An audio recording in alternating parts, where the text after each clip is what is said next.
আয় হায় 60 বছরে আমনে চাচা আমনের মালিকের কোরআন পড়তে পারলেন না? এই জীবনটা বুঝি এই বনে বনে শেষ করে দিলেন। চা দোয়ানে বইয়া বইয়া এই বন দিয়া চা দিয়া ভিজাইয়া।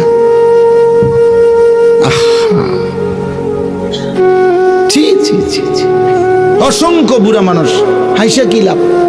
অসংখ্য বুড়া মানুষের জিন্দিগিটা তো শেষ বয়সটা উনি চা দোকানের সাথে চুক্তি করে নিছে, ওয়াকফ করে দিছে চা দোকানদার যে তোমার যে একটা চিকন টুল বইয়েও তো কোনো আরাম নাই, একটা সোফা হইতো তা তো মন্ডারে বুঝাইতাম। চিকন টুল এটার মধ্যে ঠিক মতো তো পিছনের সাইজ পুরাটা আঁটে না। এইটার মধ্যে বিকাল 3টা বা 4টায় আইয়া বইয়ে এই যে আল্লাহর নাম লইয়া বইছে চাচা, রাত 9টা বাজে 10টা বাজে বাজ্জানের নাম। কি করেন চাচা এখানে বসে? কি করেন আপনি? হায় হায়, টিভি দেখে, নাচ দেখে, গান দেখে, আফসুস করে, পুরান কথা মনে হয় না। আসলে তো টেম্পার নাই, পুরান কথা মনে করেন ছাড়া আর কি। হ্যাঁ, যদি বলেন এভাবে বল, তারপরেও যদি কোনো বুড়া চাচার লজ্জা হয় তাইলে ওই লজ্জা তো আপনার নিয়ামত, আজ দুনিয়ায় যদি ফিরে যাইতেন। আমি এই জন্য বলছি চাচা, আপনা করে দইরা বলার মতো কেউ নাই। আপনা করে বলা উচিত, সাধু আনতে টাইম না বাইর করা উচিত যে মুরব্বী আপনাকে আল্লাহ তাআলা এই হায়াত দিয়েছেন সাধু আনে নর্তকে দেখার জন্য না, আল্লাহকে ডাকার জন্য, আল্লাহকে সেজদা করার জন্য, আল্লাহর কালাম করার জন্য। বুড়া মিয়া তুমি জীবনটারে বড় বেশি নষ্ট করে দিছেন, খামখেয়ালি করছেন, খামখেয়ালি করছেন। আল্লাহ আমাদেরকে বুঝ দান করে। এই জন্য কিশোর ভাই, যুবক ভাই, মুসলিম ছেলে, তোমাদের জিন্দিগিও তোমরা মনে রাখো আব্বা। তোমাদের যাদের জবান দিয়া মালিকের কোরআন উচ্চারণ হয় না, তোমাদের যাদের জবান দিয়ে চোখ দিয়ে আল্লাহর কালাম দেখো না, তোমার চোখ মূলত নাই। এই জন্য আল্লাহ কোরআনে বলছে, এবার শুনেন, আল্লাহ গাফেলের পরিচয় বলছে। গাফেল কারা? খোদার কসম আল্লাহ বলছে, যাদের দিল ছিল কিন্তু আমি আল্লাহকে বুঝে না, যাদের কান ছিল আমি আল্লাহর কথা যারা শুনে না, যাদের চোখ ছিল আমি আল্লাহর কুদরত আমার আয়াত যারা দেখে না, আল্লাহর কসম আল্লাহ কোরআনে বলছে ওরা গাফেল, ওরা গাফেল, ওরা গাফেল।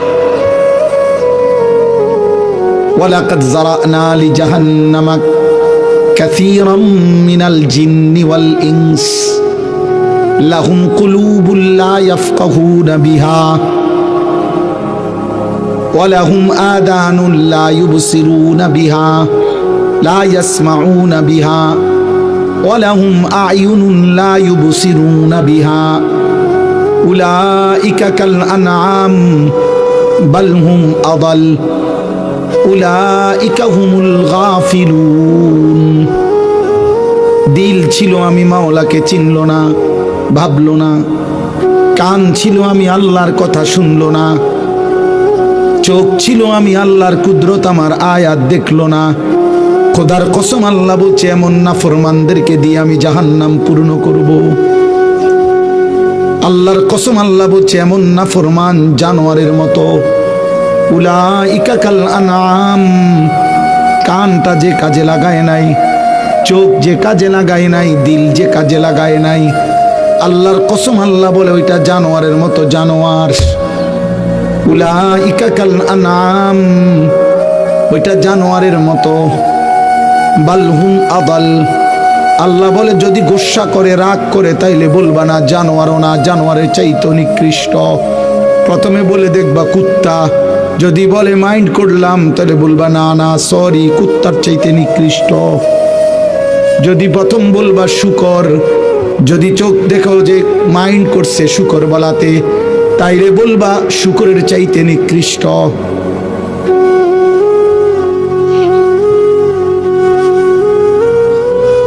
প্রতিবাদ করেন তাহলে নামাই দেই। প্রতিবাদ করলে এক ডোজ নাইমা যাবে। আপাতত বেনামাজি জানোয়ারের পরিচয় নিয়ে উঠো। আমি বললাম নওজোয়ান ছেলে, একটা ওয়াক্ত নামাজ আজকে যারা পড়ো নাই, আপাতত আনিসুর রহমান আশরাফির নাম মনে রাখো। আমি তোমার পরিচয় করাই দিলাম জানোয়ারের সাথে। জানোয়ারের পরিচয় নিয়ে উঠো। যাওয়ার পথে কুত্তা দেখলে কুত্তার লগে কথা কইও। যাওয়ার পথে কোন শুকর দেখলে ওর সাথে কথা বইল। অথবা আগামীকাল ভোরে যদি দিনে কোনো কুত্তারে দেখো, ওর সাথে তোমারে মিলাই নিও। দেখো কোনো পার্থক্য হয় কিনা। দেখবা বরাবর ও সেজদা দেয় না, তুমিও না। ও পাক নাফাকের ধার ধারে না। কুত্তার কোনো পাক নাফাক নেই। কুত্তার জন্য পেশাব করে পায়খানা করে পেশাবের পরে পানি নেওয়ার কোনো প্রয়োজন নেই, তার তো কোনো পাক। কুত্তার কোনো জায়েজ না জায়েজ না। বিরানি তো মুখ দেয়, পায়খানা তো মুখ দেয়। এই নাফরমানো মাকেও দেখে, বনের দিকেও তাকায় দেখে। হায় হায়, মানুষ নামের পশু এই জানোয়ার উলঙ্গ ছবিও দেখে। তোর কাছে তো কোনো পাক নাফাক নাই, তোর কাছেও তো কোনো জায়েজ না জায়েজ নাই আব্বা, তোর কাছেও তো কোনো হালাল হারাম নাই। মাকে দেখা তো হালাল, ভিন নারী দেখা তো হারাম। আপন বোনের দিকে তাকানো তো হালাল, কিন্তু মোবাইলের উলঙ্গ ছবির দিকে তাকানো তো হারাম। যার কাছে হালাল হারাম বরাবর, অত জানোয়ার জানোয়ার, অত জানোয়ার, ওইটা স্পষ্ট জানোয়ার। মানুষ হওয়ার যদি কোনো প্রমাণ থাকে তোমার কাছে, তুমি বইল। ওরা না, আমি তো পেশাব করি, ও জানোয়ারও পেশাব করে। না না, আমি তো ভাত খাই, জানোয়ারও খাবার খাই।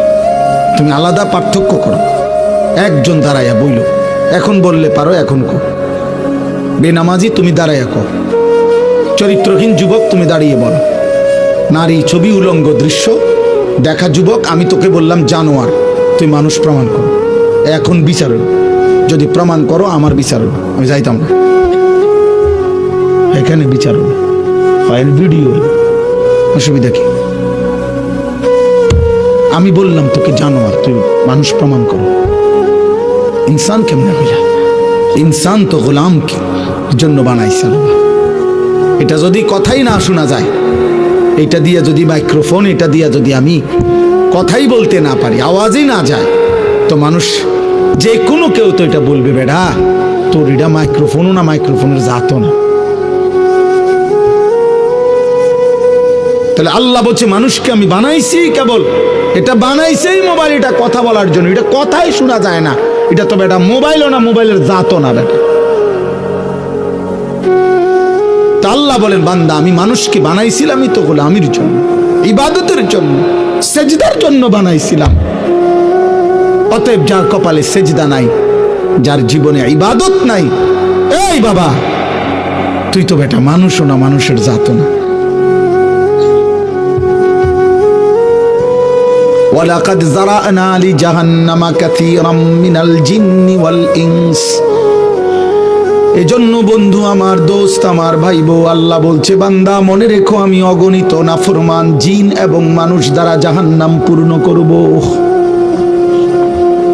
আল্লাহ বলছেন ওয়ালাকিন হাক্কাল কাউলু মিন্নি লাআমলাআন্না জাহান্নামা মিনাল জিন্নাতি ওয়ান নাসি আজমাইন। আল্লাহ বলে বান্দা হাসরের ময়দানে আমার চূড়ান্ত ফয়সালা করা হয়েছে। আমি সিদ্ধান্ত নিয়ে রেখেছি কোটি কোটি নাফরমান জিন এবং মানুষ দ্বারা জাহান্নাম পূর্ণ করব। আল্লাহ বলে এটা আমার সিদ্ধান্ত বান্দা, সিদ্ধান্ত। আমি জাহান্নাম পূর্ণ করব, লা আমলা আন্না জাহান্নাম। আল্লাহ বলেন আমি আমার কথার বর খেলাফ করি না, আমি আমার সিদ্ধান্তের ব্যতিক্রম করি না, আমি এর ব্যতিক্রম হবে না বান্দা, জাহান্নাম পূর্ণ করব। ইয়াউমা তুকাল্লাবু ওয়ুজুহুহুমুন নার। আল্লাহ বলে শোন বান্দা, জাহান্নামের আগুনে, দুনিয়ার কড়াইয়ার উত্তপ্ত তেলের মধ্যে মা বোন যেমনে তরকারি মাছ যেমনে এই পিঠ ওই পিঠ করে উলট পালট করে ভাজতে থাকে, আল্লাহর কসম আল্লাহ বলে বান্দা জাহান্নামের আগুনে তোর চেহারা তোর দেহ এমন উলট পালট করে পোড়াইতে থাকবে।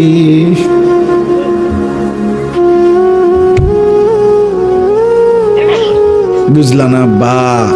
মুসলমান পরিচয়ের কত দাম, ইমানের পরিচয়ের কত দাম। আমি গভীর রাত আর লম্বা করতে চাই না। ভাবলা না তোমরা, তোমরা আমরা বুঝাইয়া পারলাম না। এত মসজিদ, এত মাদ্রাসা, এত আলেম, এত আজান, এত কোরআন, তোমার বাবা দাদা 14 গোষ্ঠী সবাই মুসলমান, চারিদিকে এই সব কিছুকে তুমি বৃদ্ধাঙ্গুলি দেখায়া বেঈমান মুশরিকের মতো চুল রাখলা। ছি ছি ছি, এত এত আমরা সবাই তোমার দৃষ্টিতে পাগল ছাগল না? বলো বাবা, কাফের বেঈমানের মতো চুল রাখলা কেন? এই মুসলমানের বাচ্চা, একটা ওয়াক্ত নামাজ পড়লি না যারা, তো তোর সাথে আমাদের কি সম্পর্ক আব্বা? তোর বাবার সাথে কি সম্পর্ক? তোর মায়ের সাথে তোর কিসের সম্পর্ক? তোর ধর্মের সাথে তোর সম্পর্ক কি? ভোটার আইডি কার্ডে ধর্মের পাশে ইসলাম লেখছ কেন? আমরা বুঝি কেউ?